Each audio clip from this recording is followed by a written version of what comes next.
good news can often get overlooked or buried by the negative in our everyday lives. So let's change that.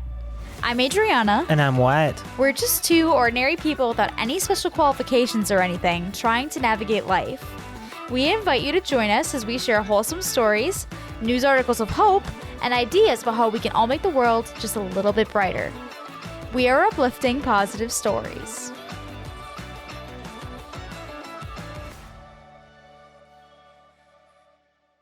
Welcome back to another episode of Uplifting Positive Stories. Thanks for joining us, everybody. It's good to be back. It's weird for us because we recorded the last batch of episodes kind of in a row. So now it's been a few weeks since we've recorded. So we just got through our first month of wedding season. So I feel like the reel where it's like, we're excited, let's go. And then at the end of it, you're like you're pooped afterwards. Because you're just it's been good. All the weddings we've done so far have gone really, really well. But man, is it exhausting as well.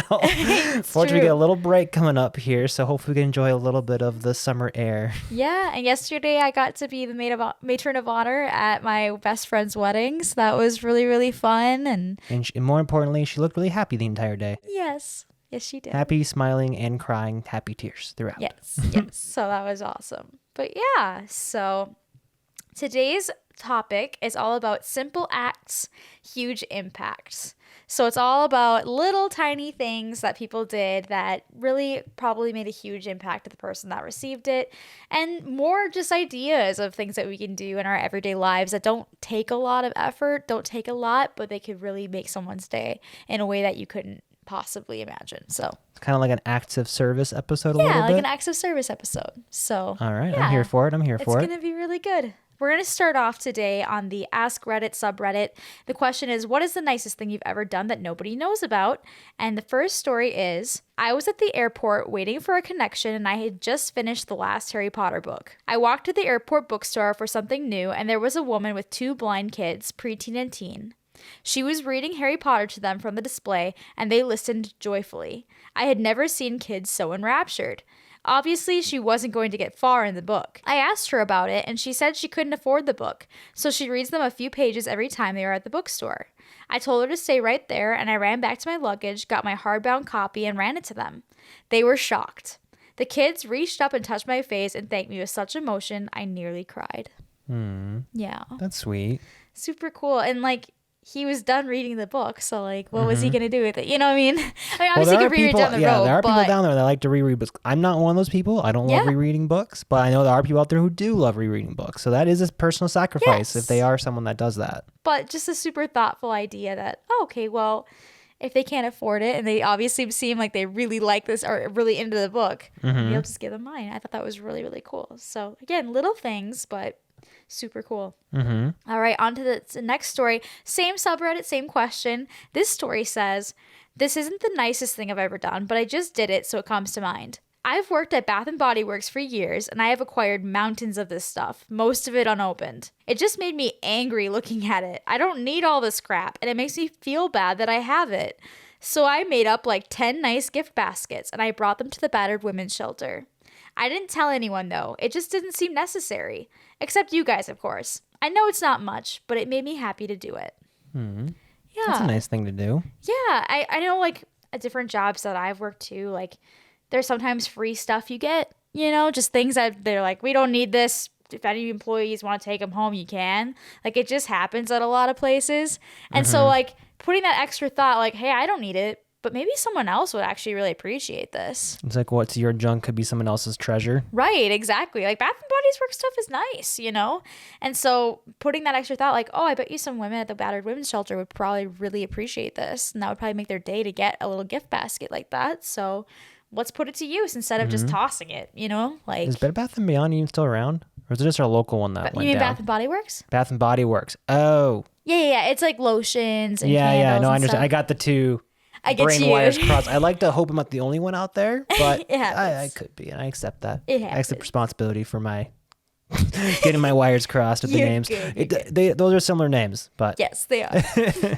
All right, on to our next story here. This next story comes from the subreddit Today I Am Happy, and it is titled Today I Am Happy Because I Managed to Make Somebody Smile. Here we go.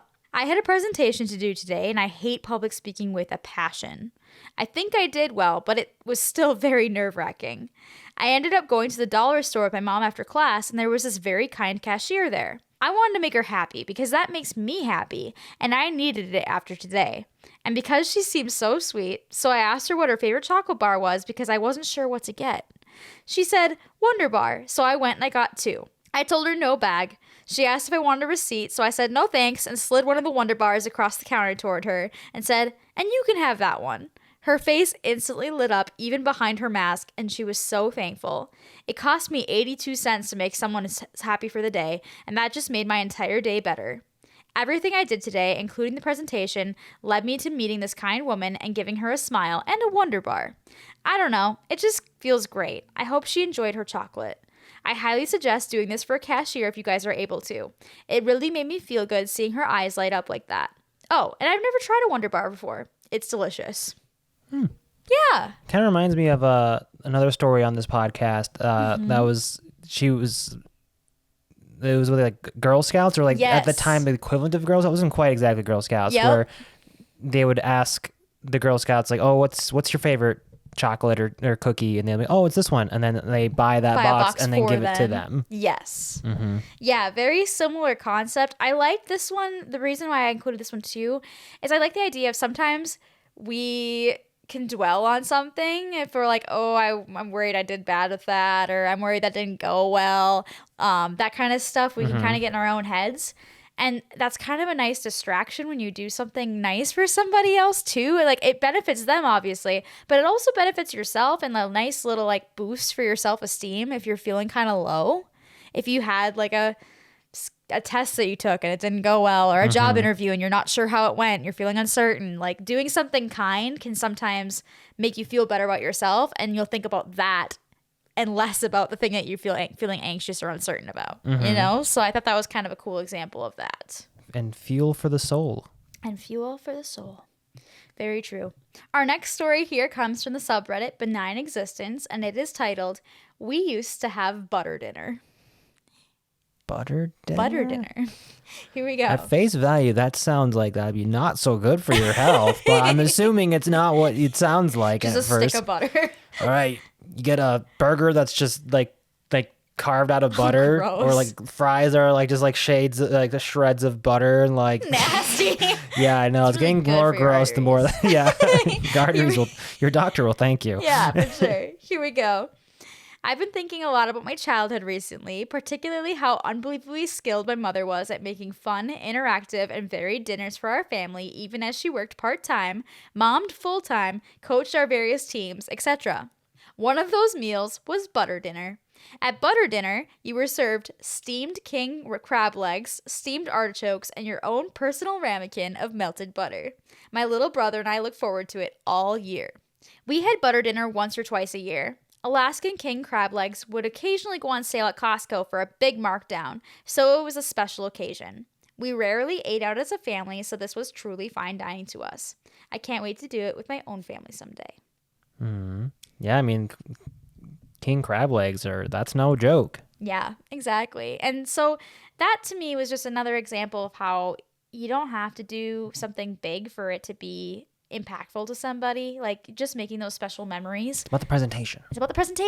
It's about making it special in your own way, even if with what little things you have to use. In this case, it was discounted king crab legs and butter, like finding those little things that you can do just to brighten somebody's day. I don't know. I just think that those things can make life so special, and those can make very special memories for people, whether it's bringing something nice to your coworker that you have, like you have a garden and you grow flowers or vegetables or whatever, and you bring it to them at work. Like, little things like that, that's a simple act of bringing that kind of stuff, could be a huge thing for them, and be like, oh my gosh, yeah, my coworker used to bring me stuff from their garden, like that's so sweet. Like, just those little things can really be a memory for somebody else. And so don't ever underestimate that. And we've talked about this so many times on this podcast, but again, I keep bringing it up because I just think it's so impactful. So yeah, I'm glad that sounds better than the butter burger that I was describing. Not to be confused with Culver's butter burger. It's not what I was describing of a burger made out of butter. Exactly. Now that sounds much more appetizing. Yes. So, all right, on to our next story. So this one comes from the subreddit Wholesome Reddit, and it says, cool story time. I was cosplaying as Junkrat at a convention, and I was into it, doing the voice and all. There was this little kid following me around looking very shy. I figured he wanted a picture like many people do, so I went up to talk to his mom to see if he wanted a picture, but before I could say a word, he said, "Are you the real Junkrat?" I was caught completely off guard, but I didn't want to ruin the fun for this little kid, so I put on my best Junkrat voice, and I told him I was. He proceeded to ask all sorts of questions like, is Roadhog scary in real life? Have you met Winston? He's my second favorite. I sat down next to the kid, and I talked with him for like 20 minutes, answering questions and talking with him, and I could see his smile getting bigger and bigger. The convention was wrapping up, so I said I had to go, and he asked for a picture and an autograph. I took a picture with him, and instead of signing a little piece of paper, I gave him my rip tire off my back and signed that as Junkrat. It just blew his mind holding the rip tire with both arms. As I walked away, I could hear him freaking out to his mom about meeting Junkrat and getting Junkrat's real tire. Probably made his whole weekend. I sure as heck know it made mine. Oh my gosh. This is from Overwatch, right? I'm guessing. It sounds like a Junkrat and Winston, and it's been a while since I played. But Junkrat, that's gotta be a tricky costume. At least look convincing. Really? I don't know if I don't think you've played Overwatch. I'm not really you probably don't know what Junkrat Overwatch, looks like, but it's I don't probably doesn't have this, but I think he's got like a peg leg, and really? he's got like he's an arsonist basically. He's gotcha. in this multiplayer online game and stuff that's like fun and colorful and such. So I gotta be pretty good to make it look convincing. But how old is the kid again? Did they say? Oh, they said he was really little. So I don't know how old exactly, but really little. Still, young enough to think that he was real. It must have been an impressive enough costume. Yes. It's gotta be a challenge to make Junkrat look convincing. Mm-hmm. But yeah, I thought that was super sweet to take that time to talk with the kid. And I mean, like 20 minutes, that's a decent amount of time to like sit and talk with the kid and engage them and stuff. And I'm sure it was probably kind of fun too. Just kind of, you're cosplaying as the character and kind of playing as the character, talking to the kid. But yeah, and just taking that moment, because you never know how much of a memory that's going to be for that kid. Obviously, as they get older, they'll be like, oh yeah, that was some cool cosplayer that was, gave me his rip tire or whatever. Yeah. But it's still really cool looking back to be like, oh wow, that person did that, It's going to stick out to that kid. Well, nowadays, sure. even cosplayers themselves are getting kind of famous, Yeah. Like I'm starting to see conventions where like one of their headliners is a famous cosplayer. Yeah, right. Just like the actual people themselves. Yeah. It's really impressive, like the cosplayers that are out there nowadays and such. Yeah, 100%. But yeah, little kids especially, like, they love that kind of stuff. And just giving attention in general helps their self-esteem too. Like we were at the wedding yesterday, and there were so many little kids, like we're all dancing on the dance floor, and they'd be like doing these like moves, like be like, yeah, look at this, I can do a bridge, or I can do a cartwheel or whatever. And so many of the girls there were like, wow, holy cow, you're so good at that. And you could just see how much that was affecting the little kids. They were like, yeah, that's right, I am good at this. Like it was just really cute to see it. It really does help their self-esteem, even if it's a stranger, just being like, wow, you're so good at that. Or, engaging with kids, not making them feel like they're a nuisance or that they're being silly or, like just engage with them. Slight tangent, but going with that, you should tell your story of interacting with them at the dance with the glow sticks. Oh, gosh. How they made it into a game and you were the subject. Yeah. There was these foam glow sticks that my friend had gotten for the wedding, and the bride went off to go take pictures and with him and the photographer. And the kids decided out of nowhere to go and gather all the ones they could find, all these glow sticks, and go hide them outside. And so they walk up to me and they're like, hey, we hid all the glow sticks we could find outside, and you need to find them. We're going to play hot and cold. And I'm like, wait, what? Why'd you hide them? And they're like, it's a game. Come on. You have to find them. It's like Saw for kids, but no one's in danger. I was like, what? So I engaged with them. I went around trying to find all these little glow sticks things that they hid. Found them all. It was all good, but it was just really funny. I was like, what is happening? But the kids like that, they'll have fond memories of that wedding because everyone was being so nice to them and they seemed like they were having a blast. So but then don't forget the kids that are doing cartwheels and you're like, oh, do you do gymnastics? Yeah. How did you know? How'd you know? I don't know. You're doing cartwheels effortlessly nonstop. If I tried that, I'd be hospitalized. Exactly, right?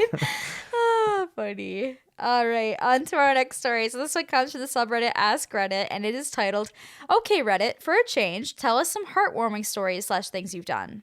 And here's the story. Not for a change on this podcast. I don't know. There's a lot. All right, here we go. I don't know if it will warm other people's hearts, but it warmed mine a little. I was at the YMCA yesterday. I brought my 3 kids to the kids' gym while I ran on the jogging track that is right above the kids' gym. Every time I'd loop around, my kids would wave and holler up to me. Then this other little boy started waving with them, yelling, "Hi, Mommy," along with my kids. I thought, well, that's slightly weird, but I kept waving to him because he got the biggest smile on his little face every time I did. My kids got sick of waving at me every time and were off playing, but this little guy kept waving every time, shouting out, "Hi, Mommy," and I waved back every time. I really would have rather just focused on my running, but his smile was just so beautiful. I just hoped his mom wouldn't come in and get weirded out that he was calling me Mommy. Anyway, he left, and a little bit later, I went down to get my kids. The lady that was watching the kids told me that the little boy that kept waving to me was with a group of foster kids. The poor baby didn't have a mom to wave at him from the running track. It broke my heart, but it made me very glad that I didn't just ignore him and or correct him for calling me Mommy. For 20 minutes, he got to pretend that he had a mommy, even if that mommy was running around and round in circles in a running track. Poor sweet baby. Moral of the story, be nice to kids. They might really need a small moment of kindness.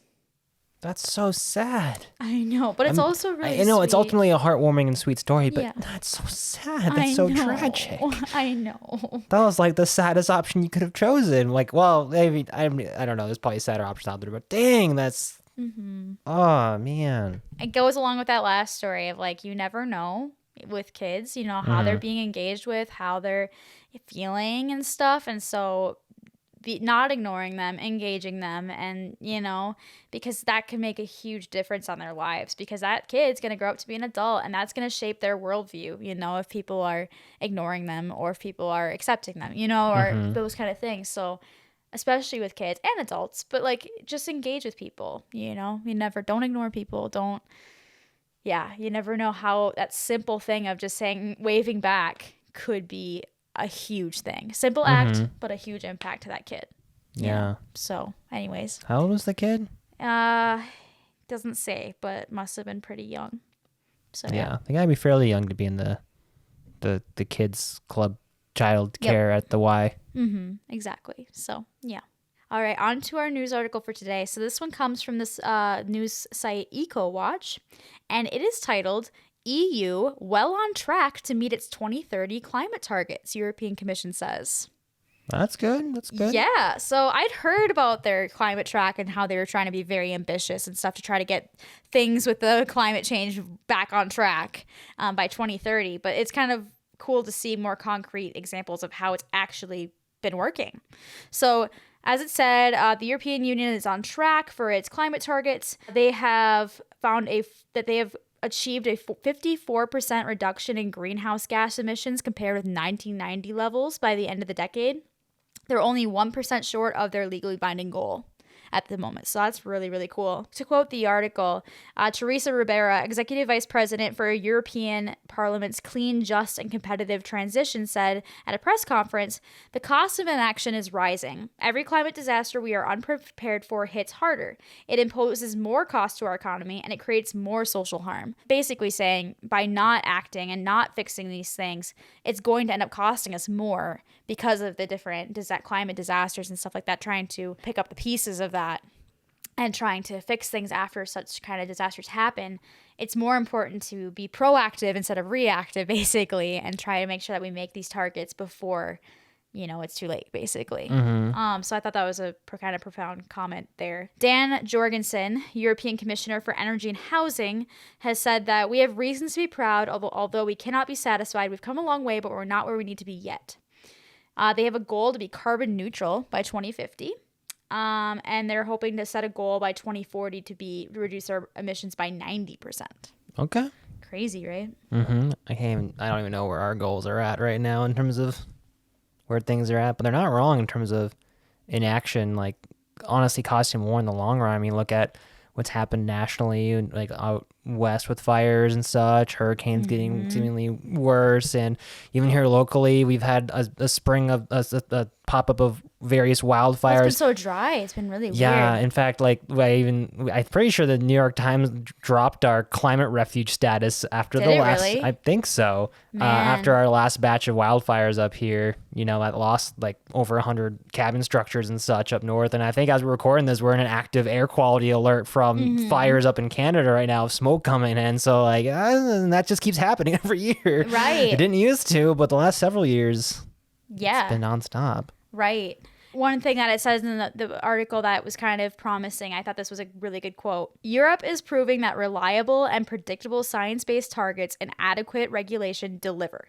The updated national energy and climate plans show that the green agenda is not just a target, but a way to modernize our economies and to bet on industrial innovation and more opportunities for Europeans. So basically kind of saying that like it's not by actually having these science-based targets and stuff and having these things in place, it's really pushing action and that it's actually working. They're actually finding that by having these agendas and stuff and having these things that are also helping their economies and stuff in the way of creating jobs and stuff, it's actually effective and it's working. So that's really, really promising and an inspiration to the rest of the world too, that like if we try to make these goals and actually try to work towards them, we can actually make a difference, and we talk about this on the broad scale here, but also like, and I know this is said a lot, but little actions add up. Making sure not to pollute, making sure you're recycling, making sure that you're doing all the little things. If we all are doing the best we can, that really makes a difference. That adds up over time. And so all of us can try to do a little bit better with that and stuff and conserve as much as we can on energy and things like that. Be as clean with energy as we can, be as clean with everything as we can. And by doing that, that really does make an impact. Yeah. So. And like, it's hard to see what your good deeds are doing on like a larger scale because it takes a lot of people to do a lot of good. But on the flip side, it doesn't take a whole lot to do bad or to make things worse. Right. Like there's nothing fully confirmed yet, but the fires up north like are possibly man-made. Right. So the actions of one or a few like created devastation in that regard, like that it made it, granted the conditions were dry and made it worse. Wasn't it like a cigarette butt that ended up on the side of the road? Something like that. Yeah, they don't actually know for sure what it was, but that's what they think. The way it blew up so fast. So just being more conscious. Yeah. So at the very least, don't make things worse. Right. You're be careful contributing and stuff. to.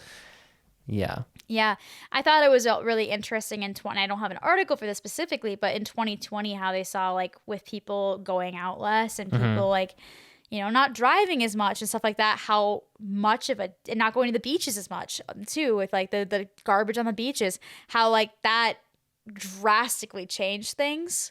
And it just goes to show that like even we obviously blame large companies and large things and stuff for a lot of it, because obviously that's responsible. Like a lot of that kind of stuff does a huge impact on the climate change and stuff.